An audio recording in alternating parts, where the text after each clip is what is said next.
Good morning everyone. Welcome to PW only IAS. दोस्तों, पिछले दिनों के अंदर आप जानते होंगे नीट के ऊपर बहुत सारे क्वेश्चन मार्क्स उठे। फिर फाइनली सुप्रीम कोर्ट का जजमेंट जो आया उसमें ये बोला गया कि दोबारा से नीट का एग्जाम तो नहीं होगा, क्योंकि कुछ एक जगह के ऊपर पेपर लीक की खबरें जरूर है, कुछ एक जगह पे ऐसा जरूर हुआ है, बट ओवरऑल अगर हम बात करें तो बहुत बड़े लेवल के ऊपर सिस्टमेटिक फेलियर नहीं देखने को मिला। अब देखो, नीट तो चलो था ही था, उसके साथ ही साथ आपका जो यूपीएससी बॉडी है उसके ऊपर भी बहुत सारे क्वेश्चन मार्क्स उठे पिछले दिनों के अंदर। स्पेशली जो पूजा खेड़कर वाला जो केस था, वहां पर बहुत सारे क्वेश्चंस उठे। अब यहाँ पर ना देखो, यूपीएससी ने थोड़ा सा अपने प्रोसेस को बेहतर करने की यहाँ पे कोशिश करी है। आप पूछेंगे वो कैसे? देखो, चाहे वो सीएससी का एग्जाम हो या और कोई एग्जाम भी हो, आपने नोटिस किया होगा, जब अगर आप में से किसी ने पहले अटेम्प्ट दिया है तो आप जानते होंगे कि जब आप अपना अटेम्प्ट देने जाते हो तो एक तो आपके पास एडमिट कार्ड होता है, उसके साथ में आपका जो भी आइडेंटिटी प्रूफ या आधार कार्ड या ऐसा कुछ होता है, बस यही होता है और साथ में आप जाते हो। तो जो आपका इन्विजिलेटर होता है वो बस आप इसको देखता है, पढ़ता है और आपकी शक्ल से एक बार बस हल्का सा देखता है एंड आप बैठ जाते हो। पर क्या आपको नहीं लगता यहाँ पर कोई पॉसिबिलिटी हो सकती है कि आपके जैसा ही दिखने वाला बंदा कोई और आपके जगह चला जाए पेपर देने के लिए? ये बिल्कुल एक पॉसिबिलिटी हो सकती है, कई बार ऐसा यूपीएससी में तो पता नहीं, बट बाकी और एग्जाम्स में डेफिनेटली कई बार ऐसा किया गया है। तो यूपीएससी ने थोड़ा-सा यहाँ पे समझदारी दिखाते हुए ये कोशिश की है कि एक तो आपका जो बायोमेट्रिक ऑथेंटिकेशन है, उसको यहाँ पे इम्प्लीमेंट किया जाएगा। यानी कि कहने का अर्थ ये है कि आधार बेस्ड फिंगरप्रिंट ऑथेंटिकेशन एंड आपका फेशियल रिकॉग्निशन सिस्टम और आपका सीसीटीवी के माध्यम से किया जाएगा। यानी कि आपके फिंगरप्रिंट्स लिए जाएँगे, ठीक है? ताकि इंश्योर करने के लिए कि आप ही वो पर्सन हो, राइट? एंड दूसरी बात, आपकी यहाँ पे फेशियल आपके जो चेहरे के माध्यम से ये भी देखा जाएगा कि आप वही पर्सन हो या नहीं हो। आजकल तो बहुत आराम से एआई का टेक्नोलॉजी हमारे सामने आ चुकी है, तो यूपीएससी उस चीज़ को यहाँ पे करने की कोशिश कर रहा है। दरअसल में यूपीएससी ने ना ये टेंडर्स निकाले हैं इसके लिए कि जो भी अप्लाई करना चाहता है, तो एक तरह से इससे हमें पता लग गया है कि जो बिड्स यहाँ पे यूपीएससी द्वारा अप्लाई करी गई हैं, इसमें यही है कि पर्सन्स की आइडेंटिटी को हम प्रॉपर्ली क्रॉस चेक कर पाएँ एंड डिजिटल टेक्नोलॉजी को यूज़ करते हुए उनके बायोमेट्रिक डिटेल्स को वेरीफाई कर पाएँ। This is has been the focus. तो सीसीटीवी के माध्यम से सर्वेलेंस भी रखी जाएगी यूपीएससी के एग्ज़ाम्स के अंदर। और मैं बात करूँ, यहाँ पर आप नोटिस कर पाओगे कि नेपाल में एक हमें बुरी खबर यहाँ पे देखने को मिल रही है। दरअसल में एक यहाँ पे फ्लाइट थी, जिसने काठमांडू से पोखरा जाना था। लगभग ये 25 मिनट की एक फ्लाइट थी। तो ये फ्लाइट क्रैश कर गई है। एग्ज़ैक्टली यहाँ पे इसका कारण नहीं पता लगा। ऐसा बताया जा रहा है कि जैसे ही फ्लाइट स्टार्ट हुई, उसने गलत डायरेक्शन में टर्न ले लिया, जिस वजह से आगे जाके एग्ज़ैक्ट रीज़न तो नहीं पता लग पाया, बट आगे जाके इसका हमें क्रैश देखने को मिल रहा है। उसके अलावा अगर मैं बात करूँ, देखो पिछले दिनों यानी कि 23 जुलाई को हमें बजट देखने को मिला। आजकल ना आप न्यूज़पेपर्स उठाओगे तो पूरा न्यूज़पेपर्स रोज़ बजट से ही भरा रहता है। तो हमें देखो बहुत ज़्यादा तो नहीं जाना, क्योंकि हमने अलग से बजट को डिस्कशन कर ही लिया हुआ है।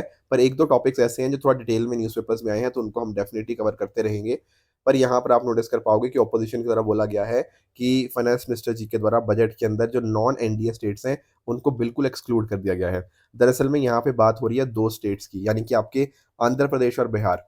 यहाँ पर जो स्टेट्स हैं, इन दोनों को ही सारा पैसा दे दिया गया है, बाकी स्टेट्स को कम पैसा दिया गया है, ऐसा यहाँ पर ऑपोज़िशन का आरोप है।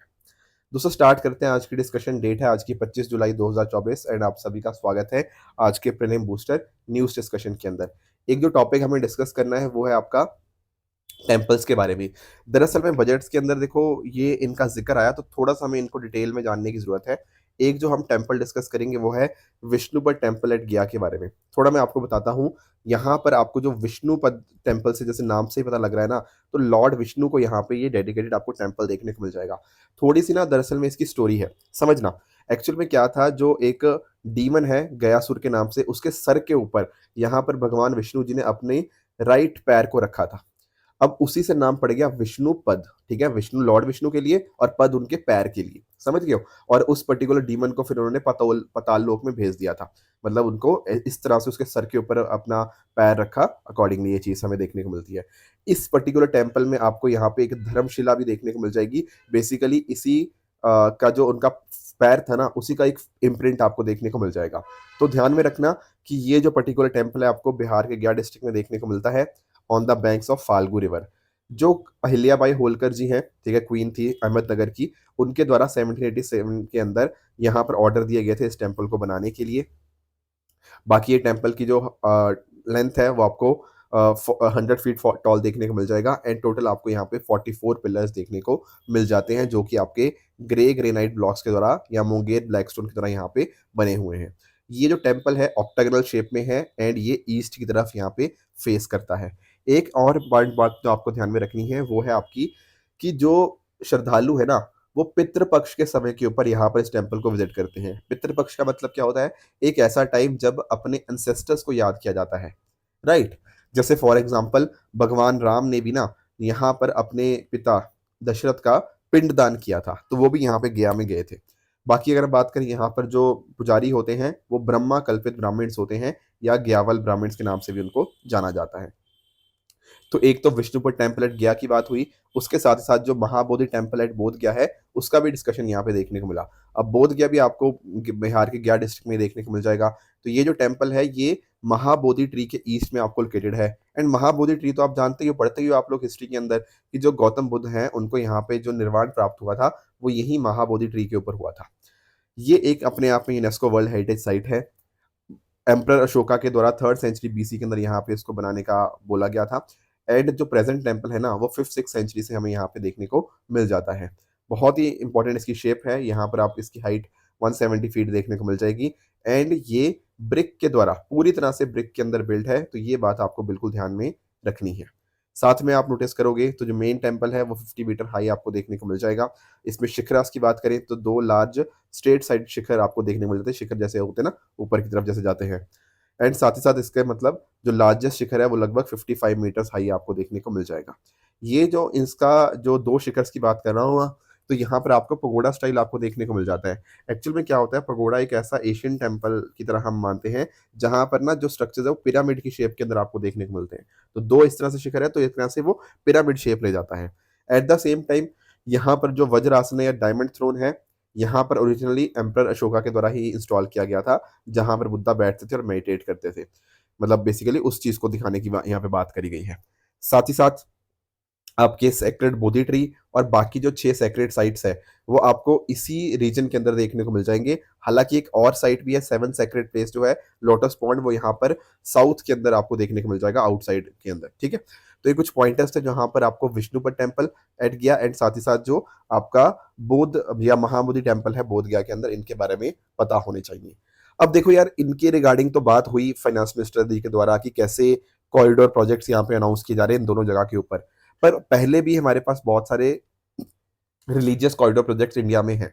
जैसे फॉर एग्जांपल अगर मैं बात करूं, जो 2024 के जनवरी के महीने के अंदर ही हमारे प्रधानमंत्री जी के द्वारा राम मंदिर की प्राण प्रतिष्ठा यहाँ पे करी गई अयोध्या के अंदर, राइट? तो वो एक एग्जांपल है। उसके अलावा आप करतारपुर कॉरिडोर के बारे में आप जानते होंगे कि जिसके माध्यम से गुरुद्वारा दरबार साहिब आपका पाकिस्तान के अंदर जो है एंड उसके साथ ही साथ हमारा जो डेरा बाबा नानक श्राइन है पंजाब के गुरदासपुर डिस्ट्रिक्ट के अंदर, उनको यहाँ पे लिंक किया गया इस तरह से रावी नदी के पास में ना आपको ये देखने को मिल जाता है। तो वो करतारपुर कॉरिडोर था। साथ ही साथ काशी विश्वनाथ कॉरिडोर, ये भी आप जानते होंगे भगवान शिव को यहाँ पे जो एंशिएंट काशी टेम्पल यहाँ पे डेडिकेटेड है, तो प्रधानमंत्री जी के द्वारा वो भी बनाया गया था, राइट? तो ये कुछ पॉइंटर्स थे जो आपको यहाँ पे जानने चाहिए थे। नेक्स्ट चलते हैं अगले टॉपिक की तरफ।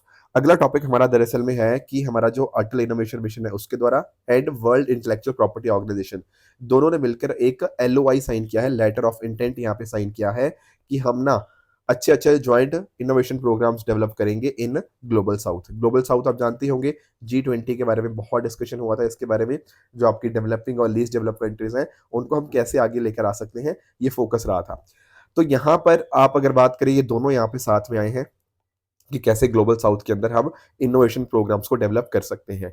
बात मैं करूं अटल इनोवेशन मिशन की, तो दरअसल में 2016 के अंदर इसको यहाँ पे एस्टेब्लिश किया गया अंडर नीति आयोग। अपने आप में पॉइंट बहुत ज़्यादा इंपॉर्टेंट है, यूपीएससी ने ऑलरेडी क्वेश्चन इसके ऊपर पूछा भी हुआ है। कोशिश यही है अटल इनोवेशन मिशन के माध्यम से कि देश भर में इनोवेशन और एंटरप्रेन्योरशिप का एक तरह से हम कल्चर डेवलप कर पाए। तो एक तो ये बॉडी होगी। उसी के साथ साथ यहाँ पे जो दूसरी एंटिटी है वो है आपकी वीपो। वीपो के बारे में आप जानते होंगे, दरअसल में ये यूनाइटेड नेशन एक एजेंसी हमें देखने को मिल जाती है जिसका फोकस यही है कि आपके अलग अलग तरह की, जैसे वो पेटेंट हो गया, आपके आईपीज हो गया, आपके ट्रेडमार्क्स हो गया, ठीक है, ट्रेड सीक्रेट्स हो गया, आपके जो ठीक है ना, आपके जोग्राफिकल इंडिकेशंस हो गया, ये सब चीज़ों के लिए जो काम कर पाए। तो ये जो यूएन एजेंसी है ये इसी तरह से दुनिया भर में क्रिएटिव एक्टिविटी को प्रमोट करती है। इसको बनाया गया था यूएन वीपो कन्वेंशन 1967 के अंदर। यहाँ पर आपको ना 193 मेंबर कंट्रीज देखने को मिल जाती है, जिसमें इंडिया भी डेफिनेटली एक मेंबर है। अब आपको एक बात जो ध्यान में रखनी है कि देखो, जितनी भी यूएन मेंबर स्टेट्स होती हैं, वो किसी एजेंसी को ज्वाइन तो कर सकती हैं, जैसे काफ़ी सारी कंट्रीज़ ने इस स्पेशल एजेंसी को ज्वाइन किया है, पर ये ऑब्लिगेशन नहीं होता कि ऐसा करना ही करना है। जैसे मान लो ना कि यूएन के जो भी मेंबर्स हैं, अब यूएन के मेंबर्स तो हैं, तो वो इन यूएन स्पेशल एजेंसी, जैसे आपकी वीपो की बात करें, उसको ज्वाइन कर सकते हैं, पर ऑब्लिगेशन नहीं है कि करना ही करना है। तो ये बात आपको बिल्कुल ध्यान में रखनी पड़ेगी। अगला दोस्तों हमारा टॉपिक रहेगा क्यूरियोसिटी रोवर के बारे में। देखो, क्यूरियोसिटी रोवर क्या है? ये नासा का आपको रोवर देखने को मिल जाता है। कहाँ पर? आपके मार्स प्लेनेट के ऊपर। ठीक है? तो यहाँ पर ये जो नासा का क्यूरियोसिटी रिवर है, ये यहाँ पर मार्स के ऊपर एक्सप्लोरेशन कर रहा है। यहाँ पर आप नोटिस करोगे ना, मार्स का आप जानते होंगे जो रंग है वो है आपका ऑरेंज हो गया, या रेडिश कलर आपको देखने को मिल जाएगा। अभी उसी समय के ऊपर जो नासा का क्यूरियोसिटी रोवर यहाँ पर मूव कर रहा था, तो एक्सीडेंटली ना एक रॉक को मतलब क्रैक हो गया उसके अंदर, जिसके माध्यम से हमें एक डिस्कवरी देखने को मिली। किस चीज़ की? येलोइश ग्रीन सर्फल क्रिस्टल्स की। अब आप नोटिस करो, ये अपने आप में डिस्कवरी बड़ी इंटरेस्टिंग हो जाती है। क्यों? क्योंकि यार देखो, यहाँ पे नासा पे तो हमें रेड कलर या ऑरेंजिश टाइप की चीज़ें देखने को मिलती हैं, पर ये वाली सल्फर क्रिस्टल दिखना जो कि येलोइश ग्रीन कलर के थे, ये अपने आप में बहुत सारे मतलब ना एक तरह से चीज़ें ओपन अप कर देता है, जो कि आगे फ्यूचर में साइंटिस्ट को बहुत ज़्यादा मदद करेगी। थोड़ा-सा अब इसके बारे में समझने की कोशिश करते हैं सल्फर के बारे में। देखो, सल्फर की जब मैं बात करता हूँ, तो ये येलो कलर का हमें क्रिस्टलाइन सॉलिड देखने को मिल जाएगा रूम टेम्परेचर के ऊपर। अब यूपीएससी ने क्वेश्चंस पूछे भी हुए हैं इसके ऊपर, जैसे फॉर एग्जांपल वॉल्केनिक रीजन्स के अंदर काफ़ी कॉमनली आपको सल्फर देखा जाता है। आपके मिनरल्स, ओर्स हो गया, बायोलॉजिकल कंपाउंड्स में आपको ये देखने को मिल जाता है। बाकी साथ में बात करूँ, तो बायोलॉजिकल रोल भी इसका है डेफिनिटली। आपके अमीनो एसिड्स हो गया, विटामिन्स हो गया, कोएंजाइम्स हो गया, सेलुलर प्रोसेस हो गया, उसके लिए भी बहुत ज़्यादा एसेंशियल है सल्फर। बाकी देखो, सल्फर से सल्फ्यूरिक एसिड हो गया, बहुत सारे फर्टिलाइजर्स, है ना? आप लोगों के साथ डिस्कस किया था, जैसे आपके फर्टिलाइजर में क्या चाहिए होता है? नाइट्रोजन, फास्फोरस, पोटेशियम, सल्फर, ये बहुत इंपॉर्टेंट कंपोनेंट्स होते हैं। तो फर्टिलाइजर बनाने के लिए यहाँ पे इसको यूज़ किया जाता है। पेट्रोलियम को रिफाइन करने के लिए फंगिसाइड की तरह यूज़ किया जाता है। बाकी इसके कंपाउंड्स में sulphur dioxide, sulphur trioxide, hydrogen sulphide हमें देखने को मिल जाते हैं। इसकी देखो कुछ प्रॉपर्टीज़ की बात करूँ, तो पानी के अंदर तो ये इनसॉल्युबल है, पर कार्बन डाइसल्फाइड के अंदर आपको ये सॉल्युबल देखने को मिल जाता है। अगर आप इसको बहुत ज़्यादा मात्रा में कंज़्यूम करते हो, तो आपके लिए काफ़ी ज़्यादा टॉक्सिक हो सकता है, एंड इससे रेस्पिरेटरी इश्यूज़ एंड इरिटेशन भी हो सकती है। तो अभी नासा के क्यूरियोसिटी रोवर के द्वारा यहाँ पर इसको फाउंड किया गया है ऑन मार्स, तो इस वजह से ये चीज़ें आपको पता होनी चाहिए। अगला दोस्तों टॉपिक है हमारा टिंज़ापेरिन के बारे में। सर ये क्या मुद्दा है आखिर आखिर टिंज़ापेरिन का? देखो, दुनिया भर में ना स्नेक बाइट से, सांप के काटने से बहुत सारे लोगों की हर साल मृत्यु हो जाती है, एंड ज़्यादातर ये मृत्यु जो होती है वो आपको अफ्रीका और एशिया में देखने को मिल जाती है। इवन इंडिया में भी अच्छे खासे मतलब काफ़ी लोग मतलब इस वजह से उनकी डेथ हो जाती है। तो आपका सवाल ये आएगा, सर सांप सांप के काटने से अगर कोई मर रहा है, तो क्या हमारे पास इसका कोई सोल्यूशन नहीं है? नहीं है। हमारे पास एंटी वेनम हमें यहाँ पे देखने को मिल जाते हैं। अगर कोई पॉइजनस सांप आपको काटता है ना, तो उसके लिए हमारे पास एंटी वेनम होते हैं। ठीक है, उससे आपको मतलब बचाया जा सकता है सांप के काटने के बाद भी। ठीक है, बट दिक्कत पता क्या है? ये जो एंटी वेनम होते हैं ना, अपने आप में काफ़ी ज़्यादा एक्सपेंसिव होते हैं, महंगे होते हैं। इनके ऊपर बहुत ज़्यादा रिसर्च नहीं होती। एट द सेम टाइम अगर मैं बात करूँ, ये हर जगह अवेलेबल भी नहीं होते। पता क्यों? इनको स्टोर वगैरह करना काफ़ी मुश्किल होता है। ऐसा नहीं कि आराम से आप इसको स्टोर करके रखो, तो वो बड़ी दिक्कत आती है। एंड इनको बनाना भी कई बार ना काफ़ी मुश्किल हो जाता है। पता क्यों? क्योंकि इनको बनाया पता कैसे जाता है? इनको हॉर्सेस के माध्यम से बनाया जाता है। आपके जो हॉर्स होते हैं, आपके जो घोड़े होते हैं, उन घोड़ों के ऊपर क्या किया जाता है? उन घोड़ों के ऊपर साँप से कटवाया जाता है। जो साँप होते हैं, ज़हरीले साँप, वो काटते हैं इस पर्टिकुलर हॉर्स को। तो इस हॉर्स की कुछ बहुत बनती हैं एक तरह से एंटीबॉडीज़। वहाँ एंटीबॉडीज़ से यहाँ पे एंटी वेनम को एक्सट्रैक्ट किया जाता है। अकॉर्डिंगली इसको फिर बनाया जाता है। समझ गए इस बात को? तो ये मुद्दा तो था। अब आप समझ गए कि यार ये प्रोसेस थोड़ा मुश्किल है, थोड़ा रिसर्च वगैरह काफ़ी चाहिए, पैसा वगैरह खूब लगता है। तो ये कुछ दिक्कतें थी यहाँ पे। पर यहाँ पर रिसर्चर्स ने एक बड़ी इंटरेस्टिंग यहाँ पे डिस्कवरी देखी है, वो ये है कि हमारे पास ना एक मेडिसिन है, टिंज़ापेरिन के नाम से, ठीक है? ये जो टिंज़ापेरिन है, ये एक ब्लड थिनर दवाई है, ब्लड को पतला करती है, आपके जो ब्लड क्लॉट्स हैं उसको प्रिवेंट करती है, ठीक है? अब ऐसा नोटिस किया गया है कि जब हमने कुछ चूहों के ऊपर इसको ट्राई किया, तो हमें बहुत अच्छा रिज़ल्ट मिला। मतलब कि मान लो एक चूहे को साँप ने काट दिया, समझ गए? एक चूहे को अगर साँप ने काट दिया, फिर हमने उसको ये टिंज़ापेरिन दवाई दे दी। तो ऐसा देखा गया कि यार वो टिंज़ापेरिन के बाद ना उसको ज़्यादा फ़र्क नहीं पड़ा। मतलब ये टिंजापेरिन में भी क्या एक तरह की एंटी वेनम प्रॉपर्टीज है कि सांप काट दे तो उसके बाद ये दवाई खाने से क्या इंसान बच जाएगा, ऐसा माना जा रहा है। तो इसके ऊपर फर्दर और रिसर्च होगी। हमें बस इतना ध्यान में रखना था कि टिंजापेरिन क्या है, आपकी एक ब्लड क्लॉटिंग को प्रिवेंट करने वाली चीज है, जिसको अभी फ्यूचर में हम यूज करेंगे क्या, आपके स्नेक बाइट को ट्रीट करने के लिए। I hope this make sense. तो होता क्या है ना, दरअसल में ये आपके हेफरन सल्फेट को मिमिक करती है जो टिंजापेरिन होती है, जिस वजह से बॉडी के अंदर हेफरन सल्फेट का प्रोडक्शन नहीं होता एंड अकॉर्डिंगली वेनम और आपके सेलुलर रिसेप्टर के बीच में जो इंटरेक्शन होता है उसको रोक दिया जाता है। तो इसके लिए काम आती है टिंजापेरिन। ठीक है। नेक्स्ट हमारा दोस्तों टॉपिक है पोलावरम इरिगेशन प्रोजेक्ट के बारे में। ये भी बजट के अंदर डिस्कशन हुआ, पर थोड़ा डिटेल में हमें पढ़ना था तो इसलिए मैं अलग से डिस्कशन कर रहा हूँ। बाकी देखो डिटेल में डिस्कशन मैंने भी किया हुआ है, आपको इसी चैनल के ऊपर ही देखने को मिल जाएगा। ठीक है, इसी ओनली एस चैनल पे आप जाके बजट की डिस्कशन देख सकते हो। Even plus at the same time जो हमारा पीडब्ल्यू ओनली एस चैनल है ना, वहां पर भी सुमित सर ने कल डिस्कशन किया था, आप चाहो तो उसको भी देख सकते हो। पोलावरम इरिगेशन प्रोजेक्ट की मैं बात करूं तो फाइनेंस मिनिस्टर जी ने स्टेट किया है कि यहाँ पर सरकार की पूरी कमिटमेंट है कि वो इस पर्टिकुलर इरिगेशन प्रोजेक्ट को जल्दी से जल्दी कंप्लीट करना चाहते हैं। अब है क्या ये पोलावरम इरिगेशन प्रोजेक्ट, ये दरअसल में आपका गोदावरी नदी के ऊपर आपको मल्टीपर्पज इरिगेशन प्रोजेक्ट देखने को मिल जाएगा, जो कहीं ना कहीं आपके आंध्र प्रदेश के अंदर एलूरू एंड आपका ईस्ट गोदावरी डिस्ट्रिक्ट को कवर करता है। अब इस पर्टिकुलर प्रोजेक्ट को ना सेंट्रल गवर्नमेंट के द्वारा नेशनल प्रोजेक्ट का स्टेटस दिया गया है। एक्चुअल में क्या होता है, जब किसी प्रोजेक्ट को आप नेशनल प्रोजेक्ट का स्टेटस दे देते हो तो एक तो देखो पहली बात तो फंडिंग का दिक्कत से रिजॉल्व हो जाती है काफी हद तक, रिसोर्सेज आपको ज्यादा मिल जाते हैं। एट द सेम टाइम आपके जो अलग अलग अप्रूवल आपको चाहिए होते हैं ना, तो अप्रूवल लेने का जो प्रोसेस होता है वो काफ़ी तेज़ हो जाता है। बहुत सारे जो आपको ब्यूरोक्रेटिक हर्डल्स देखने को मिल जाते हैं, उनको हम टैकल कर सकते हैं। प्लस क्योंकि जो प्रोजेक्ट है वो नेशनल प्रोजेक्ट बन गया, अब आपस में कोऑपरेशन एंड कोऑर्डिनेशन भी अपने आप में आसानी से हो सकता है। तो ये जो आपका पोलावरम प्रोजेक्ट है, ये आपका इरिगेशन प्रोजेक्ट आपका नेशनल प्रोजेक्ट ही बनाया गया है। तो डेफिनेटली इससे इरिगेशन हो गया, हाइड्रो पावर हो गया, ड्रिंकिंग वाटर फैसिलिटीज मिल पाएंगी आपके east Godavari district, Visakhapatnam, west Godavari and Krishna districts के अंदर। Plus 960 megawatt of hydro power and आपका लगभग 28.5 लाख लोगों को ये पानी सप्लाई करेगा। इरिगेशन पोटेंशियल काफ़ी अच्छा है इसका एंड अकॉर्डिंगली आप नोटिस कर पाओगे कि बाकी जो पानी है जो गोदावरी कृष्णा लिंक है, तो वो भी पानी एक्सेस पानी यहाँ पे शेयर किया जाएगा डिफरेंट डिफरेंट चीज़ों के रिगार्डिंग। ठीक है, तो ये कुछ पॉइंटर्स थे जो आपको यहाँ पे पता होने चाहिए इस पर्टिकुलर प्रोजेक्ट के बारे में। देखो ये वाला मुद्दा था आंध्र प्रदेश के बारे में, पहले हमने डिस्कस कर लिया बिहार का। तो डेफिनेटली काफ़ी सारी बातें आंध्र प्रदेश बिहार के बारे में करी गई हैं इस पर्टिकुलर बजट के अंदर। ठीक है, तो दोस्तों ये थी आज की डिस्कशन। अब आपको कुछ एमसीक्यूज दे रहा हूं मैं दो, तो इन दोनों क्वेश्चंस का आंसर आप मुझे कमेंट्स में बताना कि आपके हिसाब से इनमें से कौन सा ठीक होगा। पहला ये क्वेश्चन रहा स्टेबलाइजेशन के रिगार्डिंग एंड दूसरा आपके सामने क्वेश्चन है रिगार्डिंग कैपिटल मार्केट्स। इसके अलावा जो मैंने परसों आपको होमवर्क दिया था ना कि an rise in the general level of prices में बी कॉज्ड बाय, अब क्या पूछ रहा है, जनरल लेवल ऑफ प्राइजेस मतलब उसके अंदर राइज होना। कहने का अर्थ ये है किसी भी चीज के अंदर प्राइजेस, प्राइजेस मतलब उनके दाम बढ़ रहे हैं, यही तो पूछ रहा है। उसका दाम कैसे बढ़ेंगे, तीन ऑप्शन दे रखा है। पहले स्टेटमेंट की अगर मैं बात करूं, यहाँ कर कह रहा है कि मान लो मनी सप्लाई बढ़ेगी, तो क्या मनी सप्लाई बढ़ने से चीजों के दाम बढ़ जाएंगे? हाँ बिल्कुल बढ़ जाएंगे। देखो मैं हूं, आप हो, हम सब लोग यहाँ पे बैठे हुए हैं। अगर सबके पास पैसा आ गया, मेरे पास भी, आपके पास भी, सबके पास पैसा आ गया, मनी सप्लाई बढ़ी है ना, क्योंकि अगर सबके पास पैसा आ गया पर मार्केट में टमाटर तो उतने ही है, टमाटर तो उतने ही थे। अब ये बोलेगा भाई मैं टमाटर खरीदूंगा, ये बोलेगा मैं खरीदूंगा, ये बोलेगा मैं खरीदूंगा।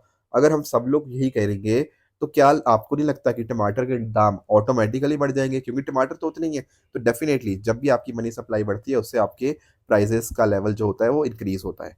दूसरा कह रहा है कि आउटपुट के अंदर कमी आ जाए। अब समझो हम सब लोग यहाँ पे बैठे हुए थे, हमारी इनकम नहीं बढ़ी पर टमाटर कम हो गए मार्केट में, यही तो कह रहा है एग्रीगेट लेवल ऑफ आउटपुट में डिक्रीज होना।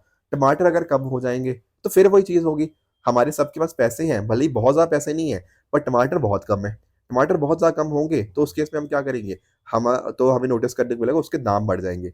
आप लोगों ने कोविड की सेकंड पीक देखी होगी, कोरोना की सेकंड पीक, उस समय आपने नोटिस किया होगा कुछ आपके ऑक्सीजन सिलेंडर्स के दाम कितने ज्यादा बढ़ गए थे और बहुत सारी चीजें बढ़ गई थी। वो क्यों था, क्योंकि या तो लोगों की इफेक्टिव डिमांड बहुत ज्यादा बढ़ गई थी उस चीज की, बहुत सारे लोग डिमांड कर रहे थे, या फिर उनका आउटपुट बहुत ज्यादा कम था। Right, are you getting the point? तो उस वजह से चीजों के दाम बढ़ते बढ़ते हैं। तो तीनों तीनों स्टेटमेंट यहाँ पे करेक्ट है, option D 1 2 and 3 is the correct answer. दूसरा आपसे पूछा था क्वेश्चन कि मनी सप्लाई कैसे बढ़ेगी। देखो पहला स्टेटमेंट यहाँ पे कह रहा है कि अगर गवर्नमेंट सिक्योरिटीज खरीद ले सेंट्रल बैंक, जैसे मान लो ये है आपका सेंट्रल बैंक आरबीआई और ये है आपकी पब्लिक। अब पब्लिक से अगर आरबीआई ने क्या किया, गवर्नमेंट सिक्योरिटीज परचेज करी, एक कागज का टुकड़ा परचेज किया। अगर आरबीआई यहाँ पे कागज का टुकड़ा परचेज कर रहा है, गवर्नमेंट सिक्योरिटीज परचेज कर रहा है, तो आरबीआई बदले में मार्केट में क्या दे रहा होगा, आरबीआई बदले में पब्लिक को पैसा दे रहा होगा। जब आरबीआई ने पैसा दिया ताकि वो गवर्नमेंट सिक्योरिटीज को खरीद पाए, तो क्या हुआ सर, मार्केट में पैसा इंक्रीज हो गया। यही तो पूछा था, मार्केट में मनी सप्लाई कब बढ़ेगी, तो डेफिनेटली ऑप्शन वन बिल्कुल करेक्ट हो गया। और अगर आप नोटिस करोगे ऑप्शन डी, ये तो बिल्कुल उसका उल्टा बोल रहा है कि आरबीआई सेल कर दे गवर्नमेंट सिक्योरिटीज। आरबीआई अगर सेल कर रहा होता गवर्नमेंट सिक्योरिटीज को, तो मार्केट से पैसा ले रहा होता, उसमें इंक्रीज नहीं होता मनी सप्लाई, बल्कि कम हो जाता। तो पहला सही है, फोर्थ गलत है। तीसरा कह रहा है कि अगर मान लो सरकार बोरो कर रही है सेंट्रल बैंक से, बिल्कुल सही बात है। अगर सरकार ने बोरो किया है सेंट्रल बैंक से, तो कहीं ना कहीं क्या होगा, आगे जाके मनी रिलीज हो रहा है और इन दी एंड क्या होगा, वो मार्केट में मनी रिलीज होगा लोन्स वगैरह के माध्यम से। तो तीसरा भी बिल्कुल ठीक है। दूसरा स्टेटमेंट गलत हो जाएगा, जहां पर कह रहा है कि करेंसी अगर डिपॉजिट कर दी कमर्शियल बैंक्स के अंदर पब्लिक ने, तो ये तो गलत है। तो option number C 1 and 3 only will be the right answer. ठीक है दोस्तों, अब आज का आपका होमवर्क रहेगा ट्रू फॉल्स के अंदर ये कुछ स्टेटमेंट्स हैं, इनका आंसर आप मुझे कमेंट्स में बता सकते हो इनमें से कौन सा ठीक है कौन सा गलत है।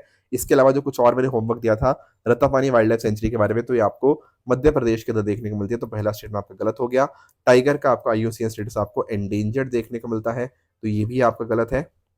उसके साथ ही साथ जो होम रूल मूवमेंट के रिगार्डिंग बात हुई है ना, तो दरअसल में ये आपकी एनी बेसेंट जी और आपके लोकमान्य तिलक जी के बारे में बात हुई थी है, तो ये भी आपका गलत हो जाएगा। तीनों स्टेटमेंट यहाँ पे गलत थी। तो दोस्तों ये थी आज की डिस्कशन। इसी तरह से आप भी अपने एंड पे हार्डवर्क करते रहिए। Thank you very much for the discussion.